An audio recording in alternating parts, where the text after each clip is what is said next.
Tuhan Raja Maha Besar. Mari datang menyembah Dia. Yes. Raja Maha Besar, mari datang menyembah Dia. Raja Maha Besar, mari datang menyembah Dia.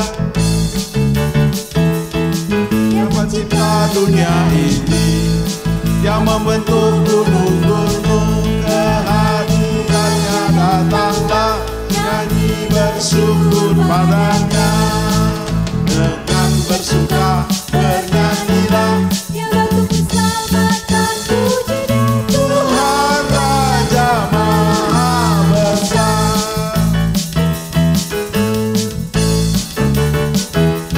Tuhan Raja Maha Besar, mari datang menyembah Dia. Yang mencipta Dunia ini, yang membentuk gunung-gunung, kehadirannya datanglah, nyanyi bersyukur padanya. Dengan bersuka bernyanyilah, Dia patut keselamatan puji Dia. Tuhan Raja Maha Besar.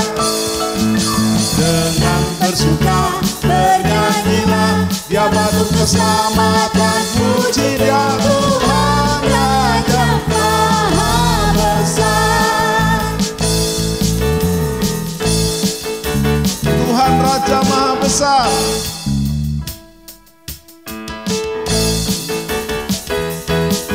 Tuhan Raja Maha Besar. Yes. Mari datang menyembah Dia. Tuhan, Tuhan Raja Maha Besar. Mari datang menyembah Dia. Dia pencipta dunia ini, yang membentuk gunung-gunung, kehadirannya datanglah, nyanyi bersyukur padanya. Dengan bersuka bernyanyilah, Dia patut keselamatan puji Dia. Tuhan Raja Maha Besar. Dengan bersuka bernyanyilah, Dia patut keselamatan puji Dia. Tuhan Raja Maha Besar. Dengan bersuka bernyanyilah, Dia patut keselamatan puji Dia. Tuhan Raja Maha Besar. Tuhan Raja Maha Besar. Tuhan Raja Maha Besar.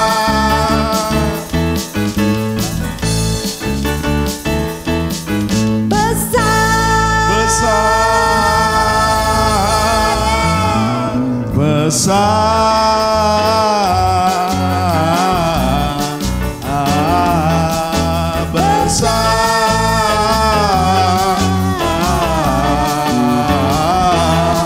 besar. Tepuk tangan. Tritunggal yang esa, yang maha besar. Dalam nama Yesus, dalam persekutuan Roh Kudus. Amin.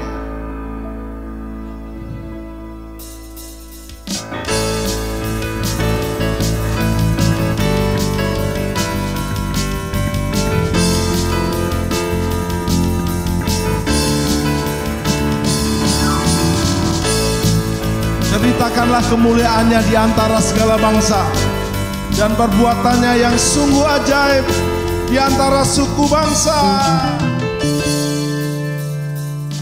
Sebab Tuhan Maha Besar Dan sangat terpuji, Dia lebih dahsyat dari segala alam. Sebab Tuhan Maha Besar dan sangat terpuji, dahsyat menghancurkan musuh.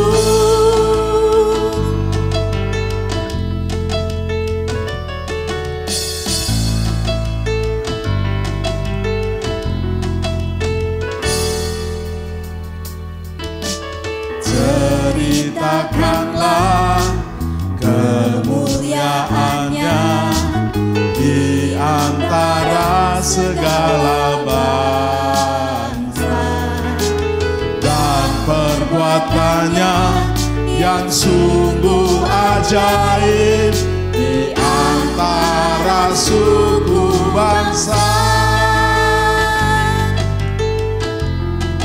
Ceritakanlah kemuliaannya di antara segala bangsa. Ceritakanlah kemuliaannya di antara segala bangsa, dan perbuatannya yang sungguh ajaib di antara suku bangsa. Sebab Tuhan Maha Besar dan sangat terpuji, Dia lebih dahsyat dari segala alam. Sebab Tuhan Maha Besar dan sangat terpuji, kuasanya dahsyat menghancurkan musuh. Sebab Tuhan Maha Besar dan sangat terpuji, Dia lebih dahsyat dari segala alam. Sebab Tuhan Maha Besar dan sangat terpuji, kuasanya dahsyat menghancurkan musuh.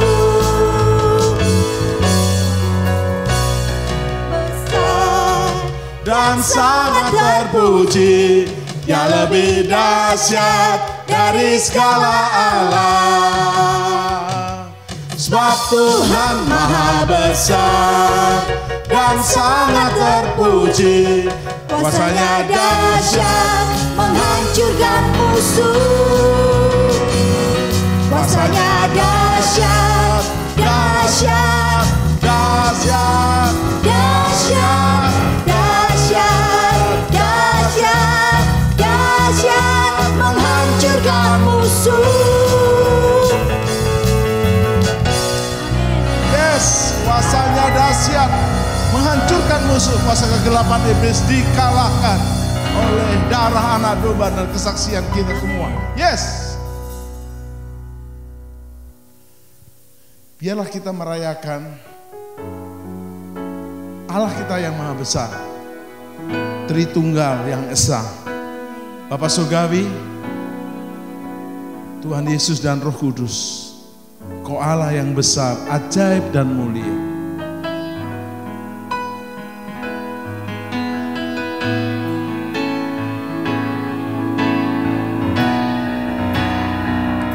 Kau Allah yang besar, ajaib dan mulia.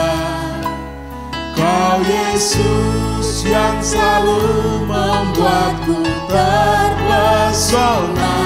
Segala pujian bagimu ya Tuhan. Hanya Kau yang layak ku agungkan. Kau Allah yang besar, Bapa Surgawi, Tuhan Yesus Kristus dan Roh Kudus ketiga, Tritunggal yang esa. Kami terpesona kepadamu. Segala pujian bagimu ya Tuhan. Hanya Kau yang layak ku agungkan. Kau Allah yang besar, ajaib dan mulia. Kau Yesus yang selalu membuatku terpesona.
yang belum bisa berbahasa baru, panggil nama Yesus. Sebab tidak seorang pun bisa memanggil nama Yesus tanpa oleh Roh Kudus. Seperti 1 Korintus 12 ayat 3, mari sembah Dia, sembah Dia, sembah Dia. Kau Allah yang besar, ajaib dan mulia. Kau Yesus yang selalu membuatku terpesona. Segala pujian bagimu ya Tuhan. Hanya Kau yang layak. Sekali lagi katakan Kau Allah, Kau Allah yang besar, ajaib dan mulia. Kau Yesus yang selalu membuatku terpesona. Segala pujian bagimu ya Tuhan. Hanya Kau yang layak ku agungkan. Hanya Kau yang layak ku agungkan. Hanya Kau yang layak ku agungkan. Tepuk tangan buat Yesus Tuhan, Bapa Surgawi dan Roh Kudus, ketiga yang esa, yang layak diagungkan. Yes.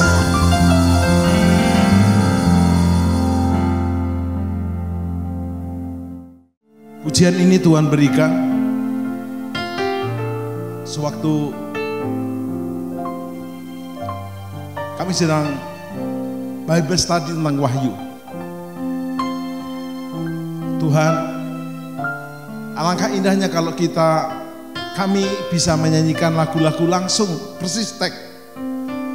Seperti di Wahyu 22 ini, ayat yang ke-9 dan 10. Ayat 10 menjadi bait 1, 2, dan 3. Dan ayat 9 menjadi ref yang powerful.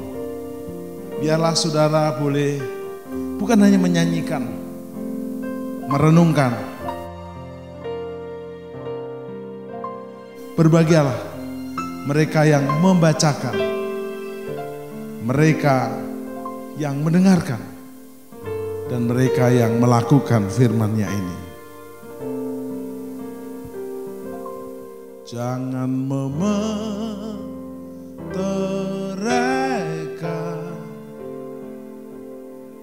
perkataan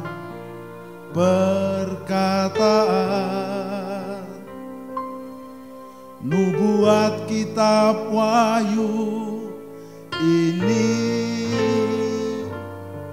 sebab waktunya sudah dekat. Barang siapa yang berbuat jahat, biarlah ia terus berbuat jahat.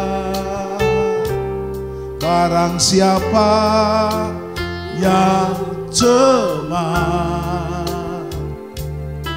biarlah ia terus cemas.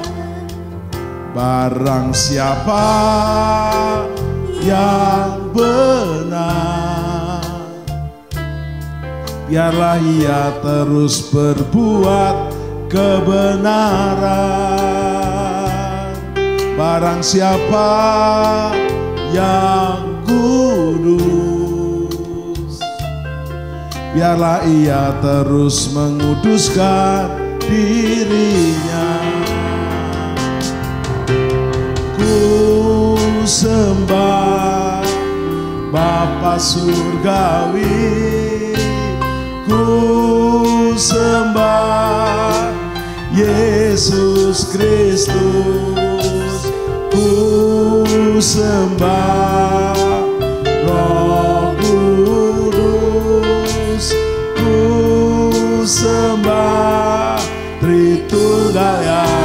esa.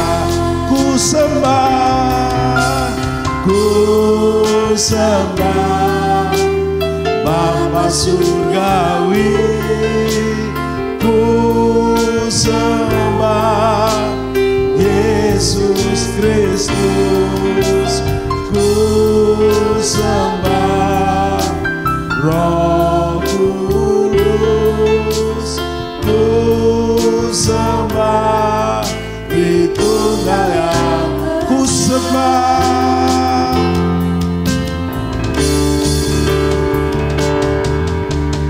Ku sembah Bapa surgawi. Ku sembah Yesus Kristus.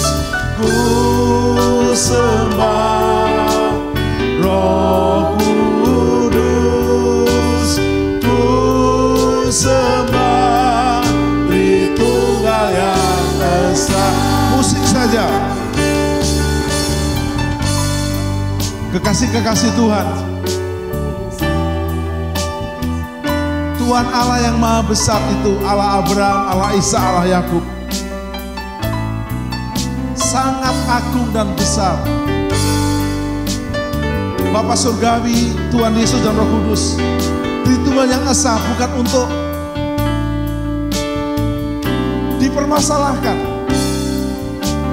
Percayai lebih dahulu, imani lebih dulu, maka kau akan mengerti, bahkan berhubungan lebih lagi dekat dengan Dia, mengenal Dia, menyembah dengan Dia bersama-sama. Ku sembah,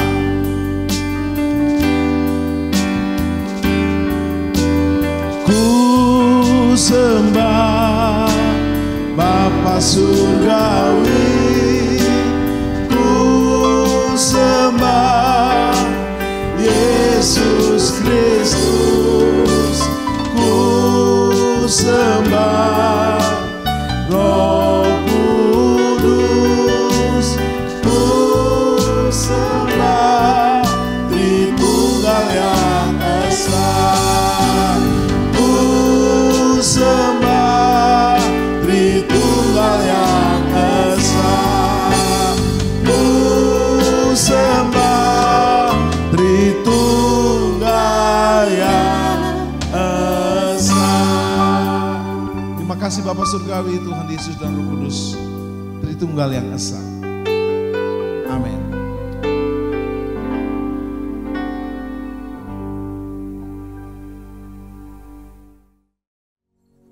Salam penyembahan. Sobat-sobat penyembah dalam program Worship at Home pada saat ini, kita sudah memuji dan menyembah Tuhan bersama-sama. Kita juga akan menggali firman dan diskusi bersama tentang tema-tema yang terupdate, yang bahkan viral, bahkan yang dibutuhkan oleh banyak orang. Saya sebagai tuan rumah daripada Worship at Home, kedatangan tamu, hambanya Brother Dusia. Dikenalnya si pendeta nyentrik, tapi saya lagi automati nyentriknya di mana nanti akan ketemu. Dia akan diskusi bersama saya. Dia akan bertanya-tanya, nanti dia akan menentukan temanya, lalu kita akan bertumbuh dan belajar dan dewasa bersama-sama. Silakan, Bang Dusia, silakan. Baik, puji Tuhan. Wow, Shalom pemirsa Worship at Home. Suatu kesempatan yang luar biasa diberikan oleh hambanya kepada saya untuk berbicara di sini sebagai host ya. Dan hari ini kita ada satu tema khusus, yaitu peperangan rohani dan perang-perang di akhir zaman. Wow, kita berbicara tentang perang di Pak Tim, ya, karena menyambut kedatangan Tuhan Yesus memang akan ada perang-perang. Bukankah begitu Pak Tim? Tepat sekali. Jadi peperangan yang nyata, itu kelihatan, itu tanda akhir zaman. Kabar perang dan deru perang. Deru perang. Lalu yang lebih fatal adalah ada peperangan rohani yang tidak dimengerti oleh orang percaya, sehingga mereka banyak kalah sebelum berperang. Nah, peperangan rohani ini bentuknya seperti apa, Pak Tim? Apakah kita harus pakai senjata seperti perang-perang yang sudah terjadi? Apakah kita harus pakai bom? Oke. Seperti kita tahu, berarti manusia itu roh, jiwa, dan tubuh. Perang dunia pertama, perang dunia kedua itu perang fisik. Tembak-menembak, pukul-memukul, bunuh-membunuh bahkan. Lenyap-melenyapkan. Sehingga negara lain berkata, "Aku lenyapkan kau dari peta muka bumi ini, enak aja. Melebihi Tuhan Sang Pencipta semesta." Itu hanya, itu namanya perang urat saraf. Nah, peperangan rohani adalah manusia secara roh harus menerima gangguan dari roh jahat. Karena kan manusia itu roh, dia bisa berkomunikasi dengan roh yang baik, itu roh Allah, tapi bisa digangguin dan terpengaruh oleh roh yang jelek dan jahat, namanya roh jahat. Jadi kalau nggak roh yang baik, kudus berkenan, ya roh yang jahat. Sehingga selain orang menyembah Tuhan, ada yang menyembah hantu, setan, dan kawan-kawannya. Itu peperangan rohani. Kita harus berani melawan roh-roh jahat yang mengganggu kita. Perangnya bukan perang fisik lalu ngancam dengan nuklir. Setan tidak bisa dinuklir. Dia akan ketawa ketiwi. Nah, kalau perang-perang di akhir zaman, perang fisik beneran. Contoh, kemarin tanggal 9 Mei katanya Putin akan umumkan perang dunia ketiga, ternyata tidak jadi, ya syukurlah. Mungkin ditunda kali, Pak. Ya. Oke, tanya apa lagi? Baik, Pak Tim. Apakah sampai saat ini kita harus berperang secara rohani? Apakah sampai saat ini setan itu masih terus mengganggu kita, Pak? Itulah keistimewaannya Tuhan Allah kita. Bapa Surgawi dalam Yesus dan Roh Kudus itu tidak menghukum setan waktu dia jatuh. Dia dibiarkan sampai waktunya nanti tiba. Sementara waktunya belum tiba, dia mengganggu kita terus-menerus. Contoh, sejak tadi pagi kita bangun ada dua suara. Doa atau dosa. Marah atau memaafkan. Hajar atau diampuni. Selalu kita ada hitam dan putih. Hitam atau putih itu selalu mengajak kita kepada kebenaran, putih, atau kepada kegelapan, hitam. Jadi kalau kamu tanya, apakah peperangan rohani itu masih berlangsung? Mohon maaf, sampai masuk liang kubur baru selesai. Sampai hari rapture baru selesai. Selama manusia hidup, peperangan rohani terus menerus. Pujian berkata, sebab peperangan kita bukan melawan darah dan daging. Kalau ada berantemnya mertua dan menantu, itu sebenarnya bukan mertua menantu. Ada pembisik setan membisiki ke mertua, ke menantu berantem lah. Setannya ketawa ketiwi karena jadi dibalik berantemnya negara tertentu dan negara tertentu, karena ada juga spirit-spirit yang mengganggu mereka dan mereka nggak sadar. Senjatanya kira-kira apa nih, Pak? Karena kan untuk peperangan yang secara fisik kita sudah tahu senjatanya apa. Nah, kalau peperangan rohani, bagaimana kita melumpuhkan roh-roh jahat tersebut, Pak? Baik, seperti kita tahu di Yakobus 4 ayat 7, tunduklah kepada Allah dan lawanlah iblis, maka dia akan lari daripadamu. Jadi, waktu kita tunduk kepada Allah dan kita lawan iblis, iblis pergi. Sebaliknya kita melawan Allah, setan datang. Itu namanya kondisi. Lalu kita diberikan kuasa darah Yesus, nama Yesus. Tetapi dalam Efesus 6 ayat 11, Paulus waktu dia di penjara, dia melihat tentara Romawi, dia menerima inspirasi senjata peperangan rohani. Dan senjatanya itu powerful sekali. Senjata yang pertama adalah ketopong keselamatan, helm. Kalau tentara perang zaman dulu nggak pakai helm, Kepalanya bisa putus, Pak. kepalanya putus atau luka. Jadi ketopongnya namanya senjata peperangan rohani, ketopong keselamatan, Ketopong. jaminan keselamatan. Lalu kedua adalah ikat pinggang kebenaran. Jadi bukan ikat pinggang beneran, tapi hidup dalam kebenaran. Kalau nggak pakai ikat pinggang, kedodoran. Kebenarannya kedodoran. Berbaju sirahkan keadilan. Berlaku adil. Ya, ketopong keselamatan, ikat pinggang kebenaran, baju sirah keadilan, kasutnya memberitakan Injil kabar baik. Lalu perisainya perisai iman. Baru pedangnya pedang firman Allah. Yaitu itu selengkap senjata Allah. Nah, kuasa roh jahat nggak takut dengan nuklir tentunya. Kan dia nggak tampak gimana caranya. Baik, Pak. Ya, akan stres lah, pencet kemana. Tetapi dia bisa kita kalahkan dengan spirit. Kita punya jaminan ketopong keselamatan, kita pasti diselamatkan. Kita punya ikat pinggang kebenaran, baju sirah keadilan, kasut memberitakan Injil, perisai iman, dan pedang roh. Contoh, setan memanah kita dengan kebohongannya. Misalnya, seks bebas itu enak, sebebas-bebasnya. Padahal kalau kita teliti, seks bebas itu nggak enak. Karena terlalu bebas, jadi terikat dengan kebebasan itu. Buktinya, habis bebas ini, bebas itu, dan seterusnya. Dan lama-lama bisa kena penyakit, Pak. Iya, terus mati dengan bebas.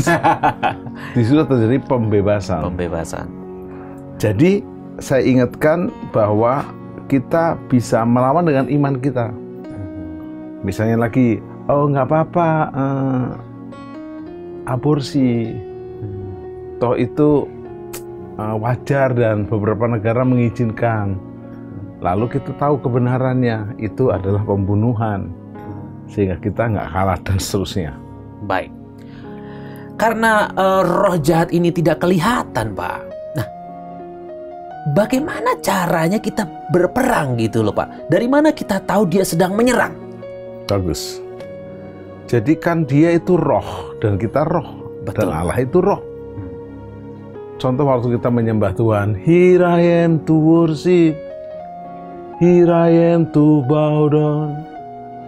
Allah nggak kelihatan, tapi kita bisa rasakan. Here I am, worship. Your presence is heaven to me. Kehadiranmu surga buat kami. Hadiratmu memenuhiku, hadirat kudusmu penuhi baitmu, dan ku tersungkur rasakan kasihmu Tuhan. Tidak bisa kita lihat, tapi kita bisa rasa. Baik. Nah, itu yang roh yang baik. Nah, roh yang jahat, kegelisahan, ketakutan, merasa hidup tidak berguna, merasa mau bunuh diri, bahkan membunuh orang. Aneh kan? Iya, Pak. Itulah roh jahat. Kalau dibiarkan kita merasa, oh itu hanya percakapan batinia, itu hanya pikiran-pikiran yang terganggu. Oh, nggak bisa. Baik, Pak. Berarti orang yang tidak tunduk dengan Allah, orang yang tidak dekat dengan Tuhan, berarti akan kalah dong dalam peperangan. Layaknya kalah dalam perang fisik. Seperti itu, Pak. Bukan hanya kalah, selesai. Wow. Jadi waktu Raja Saul tidak taat, Roh Allah meninggalkan dia. Tetapi sebaliknya Daud di 1-16 yang merupakan hanya gembala domba biasa, tapi suka bermazmur seperti rusa rindu sungaimu. Maka Roh Allah masuk dalam dia, sehingga ceritanya berbeda. Akhirnya Saul bunuh diri. Saul juga akhirnya tidak meninggalkan warisan yang baik buat anak cucu mantunya. Tapi Daud berbeda. Daud juga pernah jatuh dalam dosa, tapi dia bertobat dan dia dalam peperangan rohani hidupnya dia menang. Wow, ini sangat menarik sekali pemirsa Worship at Home ya. Jadi sangat penting kita untuk takut sama Tuhan, taat akan firman-Nya supaya kita mengalami kemenangan demi kemenangan. Begitu ya Pak Tim ya? Ya. Wow. Pak Tim, kenapa sih kita manusia identik dengan perang? Ada peperangan rohani, ada peperangan fisik. Kenapa sih kita harus berperang? Apa memang manusia itu didesain untuk berperang sama Tuhan, Pak? Baik. Perang dunia terbesar di dunia ini adalah pada zaman Adam dan Hawa punya anak Kain dan Habil. Penduduk dunia waktu itu cuma 4 orang. Terjadi peperangan antara Kain dan Habil. Tepatnya Kain invasi ke Habil. Dan Anda tahu akibat perang di kisah ini, 1/4 penduduk dunia lenyap. Kan baru 4 orang penduduknya. Iya. Matilah si Habil dibunuh Kain, 1/4 hilang. 1/4 hilang. Nah kalau hari ini apa yang terjadi coba? 8-9 miliar, 1/4 hilang lenyap. Jadi mengapa terus terjadi perang? Manusia itu diciptakan bukan sebagai robot. Dia punya hak pilih, free will, kehendak bebas. Dia mengampuni atau menghukum. Dia mengasihi atau membenci. Nah, jadi kalau ada pertanyaan kenapa masih itu bahkan memang pergumulan manusia tertinggi. Selalu dihadapkan kepada ikut kepada roh yang benar atau roh jahat. Jadi tunduk pada Allah yang benar, melawan yang jahat. Hebatnya si jahat ini bisa dilawan. Namun kelebihannya dia adalah dia tidak pernah putus asa. Setan tidak pernah menyerah. Lalu setan ngambek, gua nggak mau goda manusia. Udah keren manusia. Oh enggak, justru dia kadang godain pendeta. Jangan kaget pendeta jatuh. Udah pendeta jatuh pakai ayat lagi. Jangan kaget ada orang mohon maaf harus cerai, nikah lagi, merasa nggak bersalah, harus melakukan kejahatan dan merasa nggak berdosa. Kita nggak bahas itu, tapi kita udah tahu di sosial media. Baik, Pak Tim. Berarti artinya pendeta juga harus berperang rohani ya, Pak. Harus menang, harus mampu jadi contoh, jadi teladan untuk umat. Baik, Pak Tim. Seperti kita tahu memang di kitab suci sudah dinubuatkan bahwa memang salah satu tanda-tanda akhir zaman itu adalah memang perang, ya, perang. Nah, kenapa salah satu tanda itu harus terjadi perang, Pak? Ini kan masalahnya banyak akan kehilangan nyawa. Bahkan seperti kita tahu mungkin ada beberapa gereja harus hancur karena kena bom dan lain-lain akibat dari peperangan tersebut, Pak. Manusia di muka bumi harus sadar, bumi bukan tempat manusia selamanya, hanya tempat transit sementara. Jangan kaget, Yerusalem artinya kota damai, kota suci 3 agama, Yahudi, Islam, Kristen. Tapi sampai sekarang belum damai-damai, karena memang yang kita imani bukan Yerusalem di bumi, Yerusalem di surga, namanya Yerusalem baru. Nah sekarang kenapa tandanya perang? Jadi seperti kamu tanya sama saya, kenapa pagi itu kok matahari terbit ya, malam matahari tenggelam ya? Coba dibuat misalnya nggak seperti itu. Kan itu ada kisah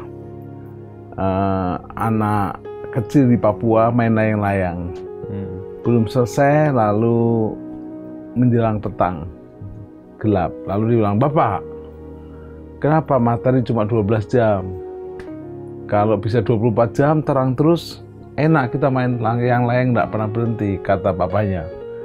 "Anak, 12 jam saja kita hitam begini. Kalau 24 jam kita bisa hilang pekat. Itu hanya joke. Walaupun hitam itu manis." Nah, jadi itu kedaulatan Tuhan. Contoh saya tanya, kenapa mulutmu 1, telingamu 2? Kedaulatan Tuhan, Pak. Nah, pinter. Dan juga itu peringatan buat manusia. Baik, Bang. 2 kali banyak mendengar daripada Berbicara. Tapi kenyataannya orang Kebanyakan berbicara. daripada mendengar. Yes. Baik, siap Pak Tim. Apakah kedatangan Tuhan Yesus sudah semakin dekat, Pak? Bukan dekat, semakin dekat. Wow. Karena Yesus memberikan 10 tanda di Matius 24.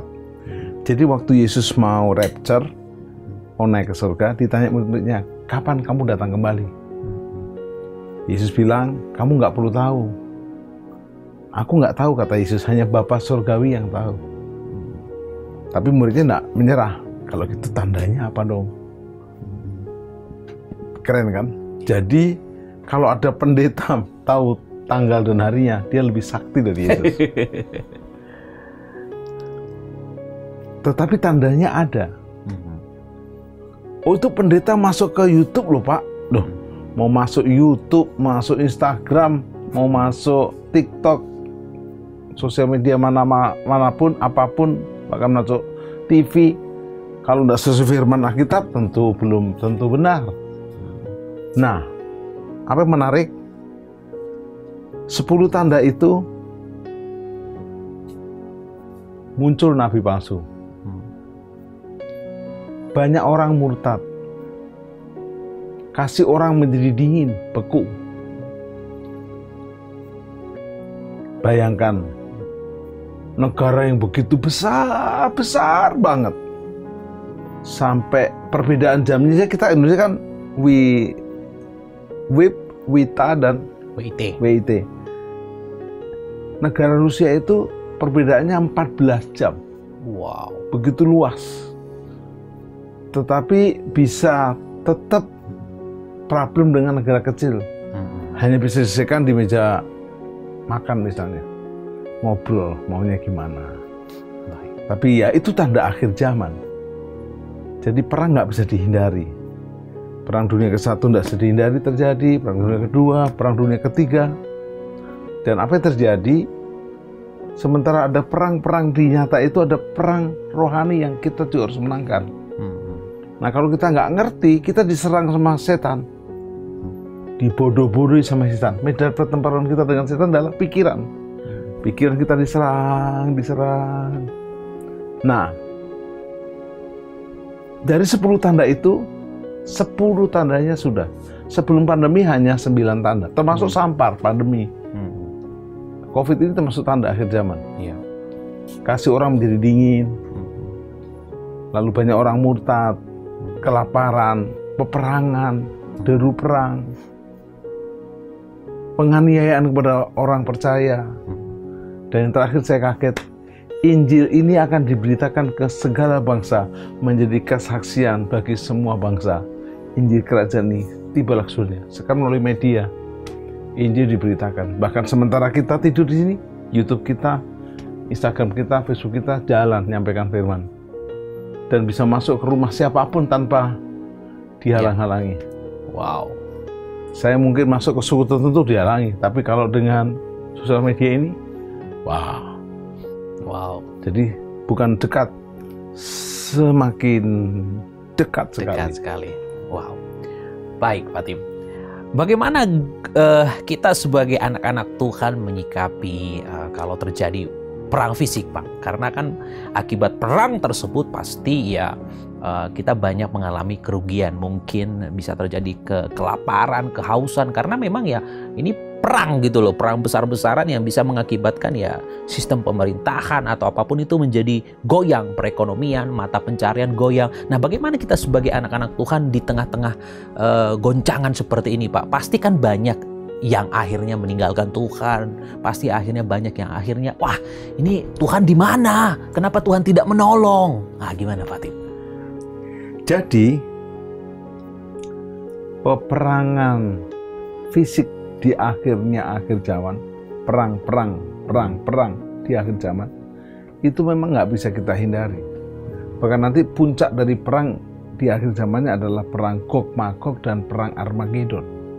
Gog Magog itu utara dan selatan bersatu menjepit Israel.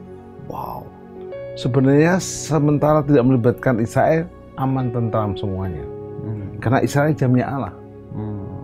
Tapi begitu Menteri Luar Negeri menyinggung tentang Israel, Israelnya juga menyatakan keberatan, jadi panjang. Tapi cukup bijak, ada yang minta maaf dan ada yang memulihkan. Nah, yang kedua perang Armageddon. Timur dan Barat memepet juga Israel. Dan kali ini betul-betul Israel terjepit dan dia berseru kepada penolong yang ada di muka bumi, seolah-olah dia hebat.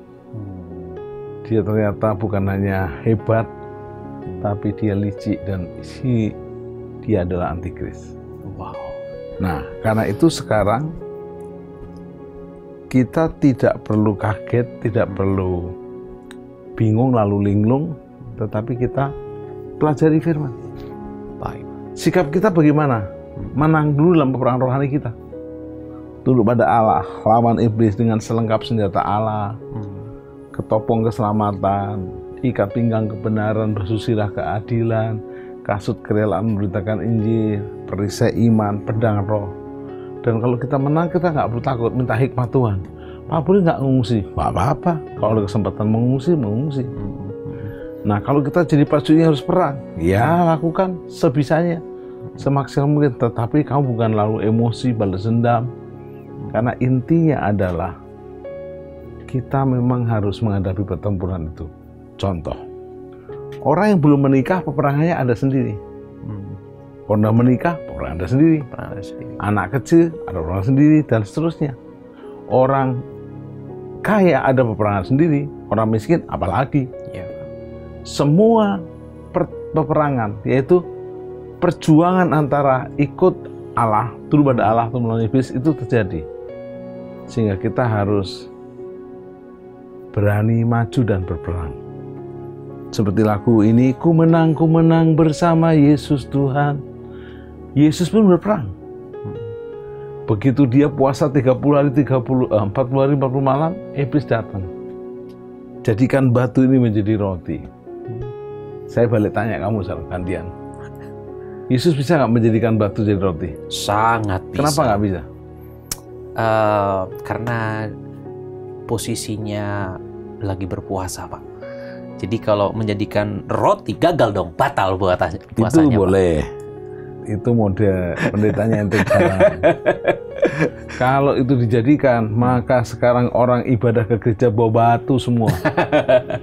Dan mereka akan malas. Tapi yang tepat adalah firman Allah berkata, manusia itu bukan dari roti. Bukan dari saja roti saja. Dari roti. Kalau sekarang nasi. Dari nasi. Manusia boleh hidup, tetapi oleh segala sabda yang dari mulutnya Allah. Jadi iblis pun diserang dan Yesus menang lawan dengan firman. Iya. Bahkan Yesus di kayu salib, Yesus juga berperang. Oh, ya. Sampai Yesus dikubur. Iya. Dan dia bangkit, dan dia naik. Baik. Peperangan rohani dan perang-perang di akhir zaman. Bagaimana sikap para hamba Tuhan, Pak, untuk melatih jemaat dalam peperangan rohani, Pak? Karena kalau kita para hamba Tuhan, pelayan Tuhan, ya udah memang terbiasa berperang. Siapa bilang? Hamba Tuhan yang jatuh berguguran juga tidak sedikit. Baik, Pak. Karena setan yang mengganggu pendeta juga setan yang levelnya beda. Baik. Ada level-level yang berbeda. Baik. Contoh, senjata setan ada 3. Harta, takhta, wanita. Bukan, cinta. Cinta. Karena banyak wanita juga jatuh sama pria, toh. Siap, Pak. Ya. Jadi ada pendeta yang tidak goyah soal wanita. Baik. Sama takhta, gila hormat. Oke. Tidak mau turun-turun. Baik. Ya, toh. Sombongnya amit-amit. Siap. Ada yang nggak terpengaruh dengan uang bahkan takhta. Tapi dia terpengaruh dengan cinta, Pak. Cinta. Ha. Sehingga dia nyanyikan lagu anak cucu kita di mana-mana. Nah, itu bukan Abraham itu. Jadi semua ngalami peperangan rohani. Nah, tapi bagus pertanyaannya, bagaimana melatihnya? Ya, melatih jemaat nih Pak. Pak Rudi Hartono, juara All England 8 kali, pernah berkata seperti ini kepada saya. Banyak orang belum bertanding di bulu tangkis, di badminton, belum bertanding udah kalah. Karena terintimidasi, merasa nggak layak, latihan kurang cukup, kesehatan kurang prima. Apalagi melihat lawannya, kayaknya badannya bagus. Jadi belum main udah kalah. Ini namanya kalah sebelum bertanding. Kalah sebelum bertanding. Tidak ada kemenangan tanpa bertanding. Iya Pak. Karena Yesus bukan menjanjikan hadiah, tapi kemenangan. Tetapi syukur kepada Allah yang telah memberikan kepada kita kemenangan, bukan hadiah. Kalau hadiah itu kita bengong itu dapat hadiah. Ulang tahun dapat hadiah. Ya. Tapi kan setahun sekali. Baik Pak. Bahkan dikatakan di kitab Wahyu kepada 7 jemaat, barang siapa yang menang. Ya. Barang siapa yang menang, harus menang. Jadi gimana melatih jemaat? Harus menyadari bahwa di dalam peperangan itu kita nggak sendiri. Tunduk kepada Allah, melawan iblis. Baik. Dia akan lari. Senjatanya sudah jelas. Ketopong keselamatan, ikat pinggang kebenaran, basuh sirah keadilan, kasut memberitakan Injil, perisainya iman, pedangnya pedang roh. Siapa? Baik Pak Tim. Karena sudah dinubuatkan di kitab suci akan terjadi peperangan.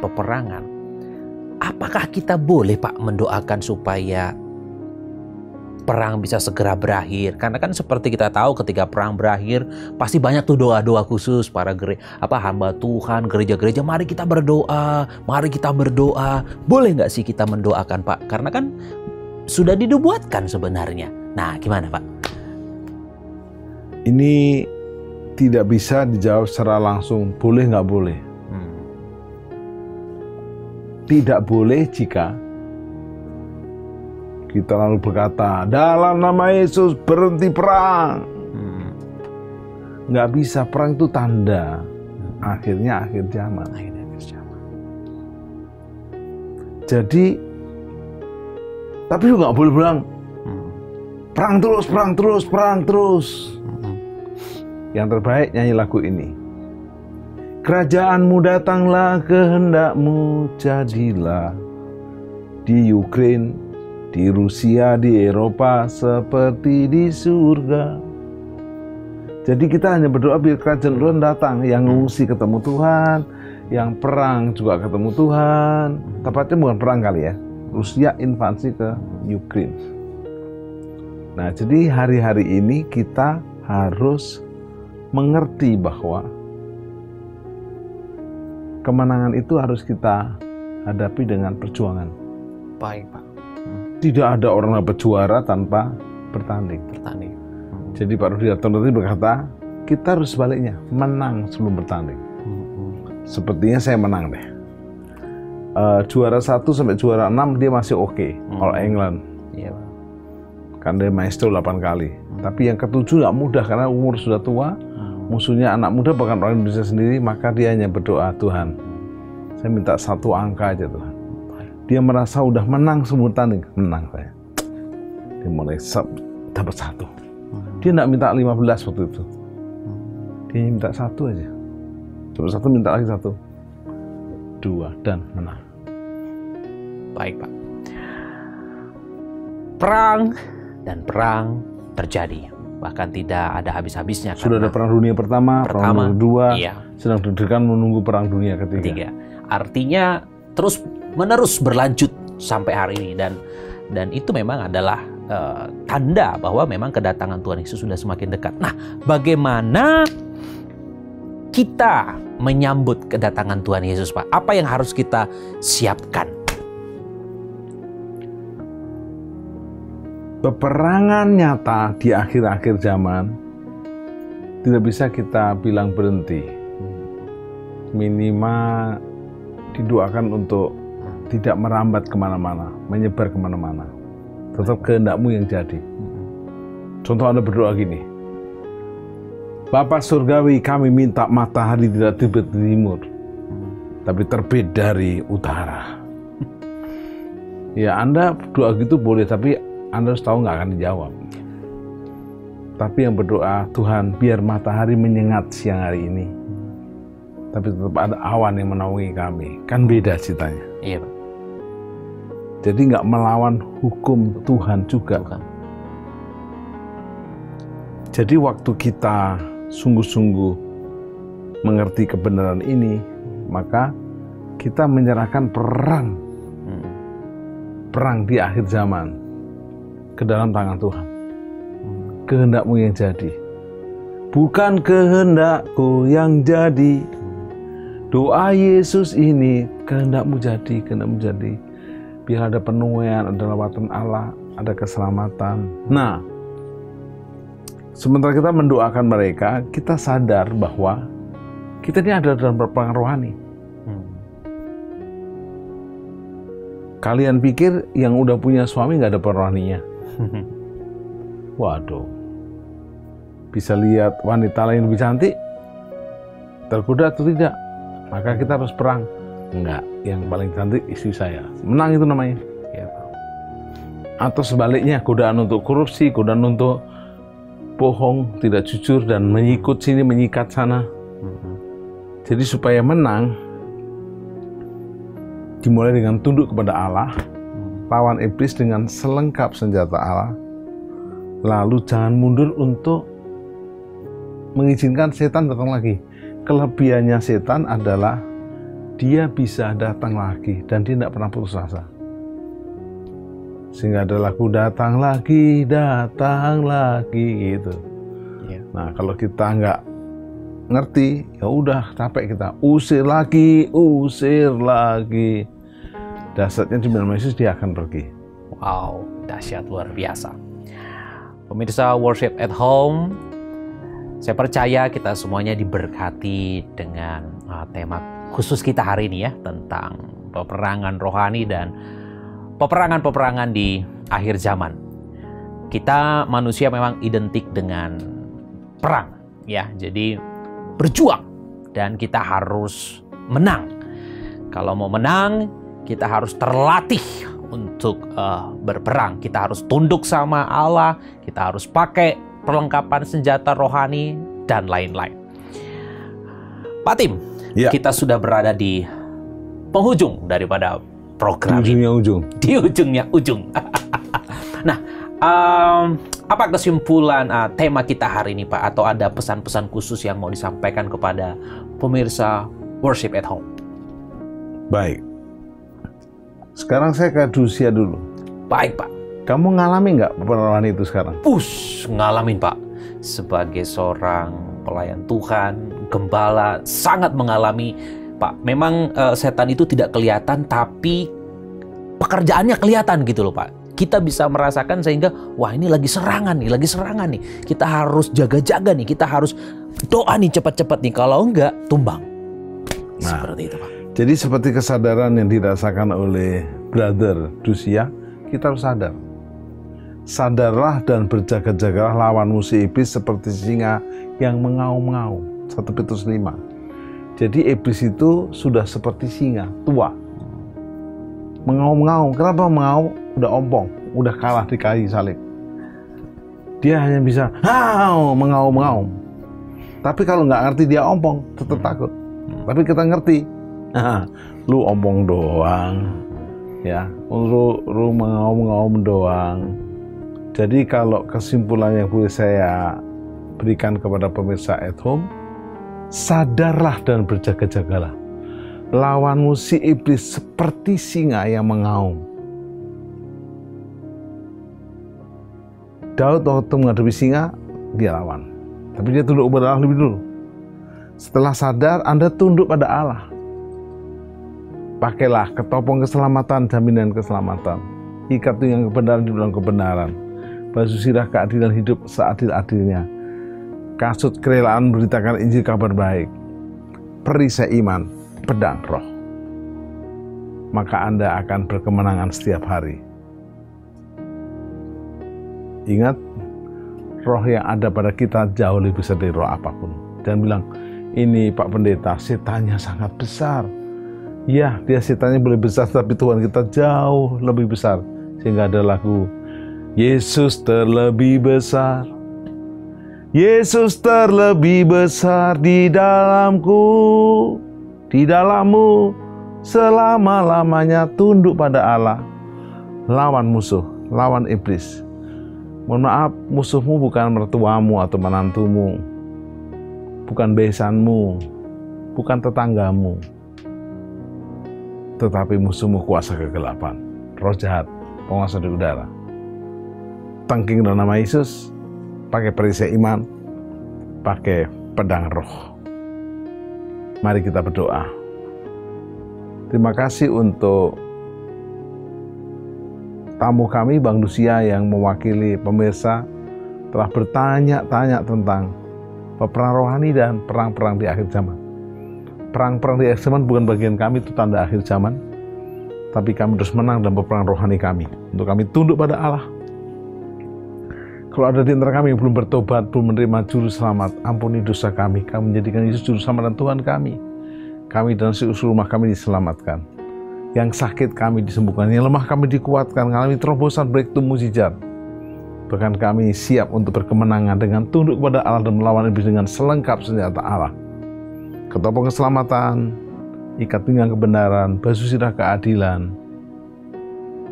perisai iman, kerajaan memberitakan Injil, dengan kasut memberitakan Injil, dan pedang roh. Mereka bukan hanya pemenang, mereka lebih daripada pemenang. Bersama Yesus sang masternya, yang lebih daripada pemenang, dalam nama Yesus. Berkat Allah Bapa, Yesus Kristus dan Roh Kudus, dalam nama Yesus. Menyertaimu sampai rapture, sampai Maranatha, dalam nama Yesus. Amin. Sampai jumpa di program Worship at Home yang akan datang dengan lebih powerful lagi. Yes.